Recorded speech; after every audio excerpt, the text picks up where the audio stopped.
Hello, j'espère que vous allez bien. Je viens aujourd'hui pour une vidéo au format un peu particulier puisque en discutant avec une amie l'autre jour à propos de mon livre, donc Les Voyageurs de la Nuit, tome 1, le tome 2 étant en cours de lecture chez mes bêta-lecteurs actuellement, elle me disait qu'elle aurait aimé en savoir un peu plus sur la façon dont l'idée m'est venue, la façon dont je travaille pour écrire, et comment tout ça s'est déroulé, l'aventure de l'édition, etc. Donc je me suis dit que c'était une bonne idée et j'ai commencé par faire un court article sur le blog donc, que j'ai appelé Les Voyageurs de la Nuit, la Genèse. Donc comme je disais, le titre est un peu prétentieux mais j'ai pas trouvé d'autres mots pour englober tout ce que j'avais envie d'aborder sur le sujet. Et j'avais envie de vous faire ça un peu au format vidéo, me disant que peut-être ça pourrait être sympa aussi. Donc, pour commencer, je voulais vraiment aborder l'idée, en fait, d'où venait donc l'idée des voyageurs, des Lewis en particulier. Euh, alors, d'après mes souvenirs, c'est vraiment ce terme de voyageur qui m'avait interpellée. Je crois que je regardais une série et ils ont parlé de voyageurs dans la nuit. Et dans ma tête, ça s'est transformé en voyageurs de la nuit. Alors il faut savoir que mon cerveau fait ça souvent. Il entend un mot et puis je me mets à le tourner, à le retourner, à le retourner encore, encore et encore toute la journée, la nuit, avant de dormir. J'y pense tout le temps. C'est un mot, ça devient limite une obsession en fait, ce mot en particulier. Et à partir de ce mot, donc voyageur, voyageur de la nuit, c'est parti sur cette idée. Qu'est-ce que pourraient être des voyageurs? Qu'est-ce qu'ils pourraient faire? Est-ce que c'est des créatures? Pourquoi de la nuit? Voilà. Donc je suis partie de ce terme à la base pour développer mon univers. Et une fois que j'ai eu quelques idées, donc à l'époque, je lisais énormément d'urban fantasy, de Beatlit, puisque c'était vraiment la grosse collection urban fantasy de chez Milady. Et j'étais un peu sortie justement de la fantasy pure et dure, puisque moi j'ai vraiment commencé à lire avec la fantasy. Et j'en étais revenue parce que j'arrivais plus à trouver des choses qui renouvelaient le genre, qui me plaisaient, qui soient pas en 370 tomes. Et j'étais passée sur la Beatlit parce que la Beatlit, bien qu'étant souvent en 370 tomes, il faut bien l'avouer, se lit très vite et très facilement. C'est-à-dire que moi, un roman de Beatlit va me faire entre une à quatre soirées globalement. Alors un peu moins maintenant, hein, il faut bien l'avouer, avec les enfants, les nuits sont plus courtes, les journées aussi. J'ai un peu moins de temps pour lire, que j'étais donc dans cette phase de Beatlit et je me suis dit pourquoi pas les voyageurs, ça pourrait être des démons, des vampires, des loups-garous, tout ce qui gravite un peu dans cet univers. Et c'est parti de là, donc j'avais cet univers, j'avais des créatures, mais il me fallait un personnage principal. Moi, j'ai vraiment besoin, quand je construis un livre, en fait, quand je commence à construire un univers, de poser très vite au moins un personnage ou un groupe de personnages, parce que sinon, je ne vais nulle part. Donc, qui dit personnage dans un roman d'urban fantasy, dit très souvent héroïne badass, soit humaine, chasseuse de vampires et autres monstres, soit on avait énormément, moi j'étais à l'époque, je commençais les Patricia Briggs, donc il y a aussi beaucoup de chasseurs métamorphes ou des trucs dans ce genre-là, et j'avais pas envie de rester dans ces classiques. Donc j'ai cherché une idée, et comme j'étais dans les démons, je me suis dit pourquoi pas trouver quelque chose qui soit au niveau démoniaque.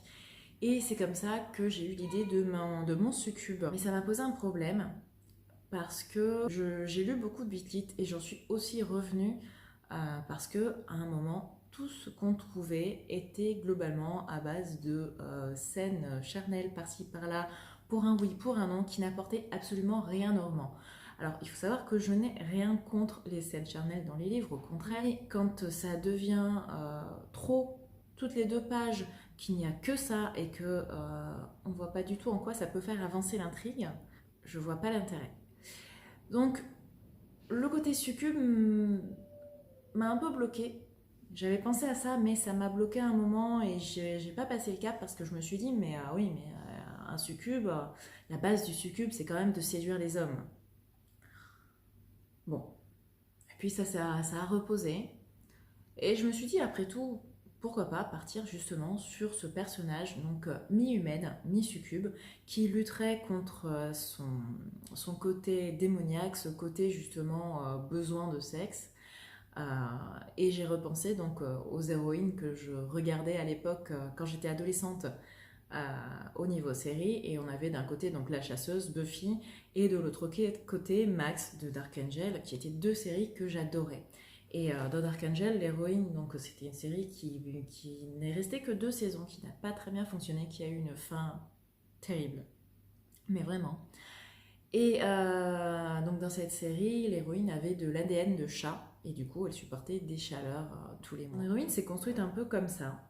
Et puis évidemment, il lui fallait un prénom. J'étais partie au tout départ sur Héloïse, puisque c'est tout simplement un prénom que j'adore. Et puis mon héroïne est née il y a bientôt 3 siècles. Donc je me suis dit, oui, mais Héloïse, est-ce que ça existait à l'époque? Donc je suis partie en recherche et j'ai fini par trouver donc, cette racine, cet ancêtre d'Héloïse qui était Héloïse. Qui m'a beaucoup plu, et puis je me suis dit en plus ce sera l'occasion justement, j'avais cette petite anecdote en tête. Dans le livre, vous verrez qu'il y a une petite anecdote entre Héloïse et Héloïse, entre son patron et donc mon succube. Et le prénom est resté. Ensuite, il fallait placer toute cette histoire.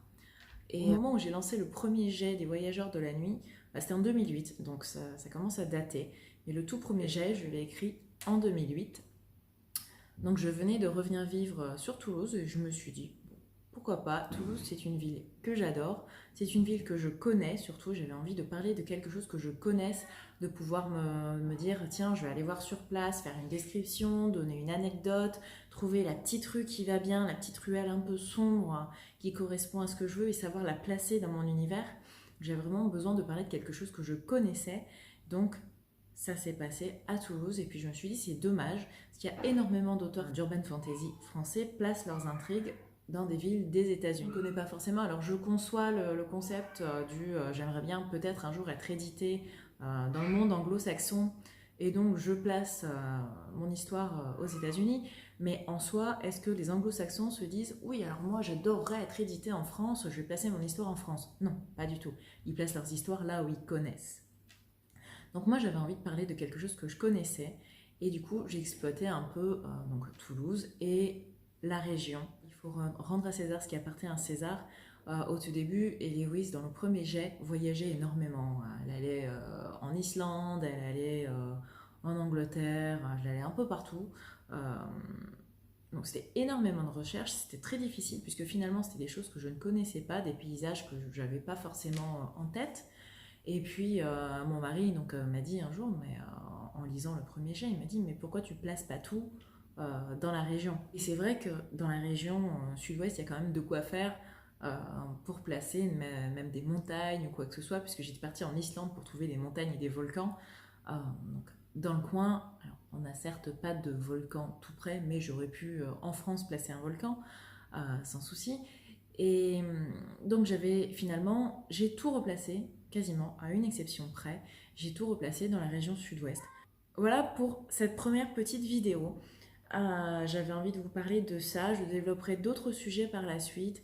Donc si ma façon d'écrire vous intéresse, ma façon de travailler, de réfléchir, je vous raconterai aussi comment tout ça, comment l'histoire s'est construite.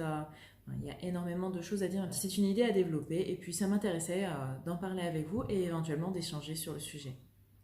Donc je vous retrouve bientôt pour une autre vidéo et vous pourrez retrouver celle-ci également sur le blog avec mes idées peut-être un peu moins fouillis, puisque quand je parle ça a tendance à partir dans tous les sens. Et puis je vous propose, pour ceux qui ne l'auraient pas encore lu, lisez-le.